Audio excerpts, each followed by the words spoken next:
16వ ఆర్థిక సంఘం దృష్టికి తీసుకెళ్లిన సీఎం చంద్రబాబు ఇప్పటికే 31,000 కోట్లు సమకూరే స్వర్ణాంధ్ర 2047 ప్రణాళిక ఊతం ఇవ్వాలి, ఏపీకి ఆదాయం లేదు, రెవెన్యూ లోటు పెరిగిపోతుంది, పరిస్థితిని అర్థం చేసుకుని ప్రత్యేక సాయం చేయండి అని అడిగారు అన్నట్టుంది. ఇకపోతే పన్నుల వాటాలో రాష్ట్రానికి 50% ఇవ్వాలి, 16వ ఆర్థిక సంఘానికి వైఎస్ఆర్సీపీ విజ్ఞప్తి, జనాభా నియంత్రణ పాటించిన రాష్ట్రాలకు బోనస్, 2014-19 కంటే 19-24లోనే అప్పులు తక్కువ, ఇప్పుడు వారం వారం అప్పు తప్ప సంపద సృష్టి ఎక్కడ, మీడియాకు వివరాలు వెల్లడించిన మాజీ మంత్రి బుగ్గన అన్నటువంటిది హైలైట్ చేశారు.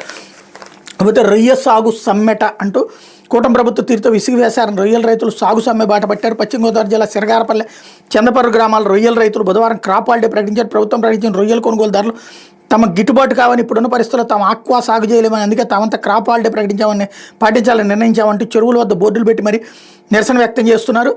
ఇదే బాటలో మిగిలిన గ్రామాల రైతులు అడుగులు వేస్తున్నారు. చెరువులో ఉన్న రొయ్యల పట్టుబడి పూర్తి కాగానే తాము కూడా సమ్మె చేపడతామని చెప్తున్నారు అన్నటువంటి వార్తని హైలైట్ చేశారు. అయితే మిర్చి రైతు గుండె మంట, కూటమి ప్రభుత్వంపై ఆగ్రహం వ్యక్తం చేస్తూ గుంటూరులో రోడ్డెక్కిన రైతులు, తేజ రకానికి 8,000 అని అంటూ ఆగ్రహం, మిర్చి పంటను రోడ్డుపై పోసి ఆందోళన, ఇళ్లకు వెళ్ళి ఆత్మహత్య చేసుకునే కంటే ఇక్కడే చేస్తామంటూ ఆవేదన అన్నటువంటి వార్తని హైలైట్ చేశారు. లేకపోతే వైద్యం కాదు దోమల ఫ్రీ అంటూ రాజమహేంద్రవరం ప్రభుత్వ బోధనాసుపత్రి నిర్లక్ష్యం రోగం వచ్చింది. చికిత్స కోసం వచ్చే రోగులకు కనీస సౌకర్యాలు కల్పించకుండా సిబ్బంది నిర్లక్ష్యంగా వ్యవహరిస్తున్నారు.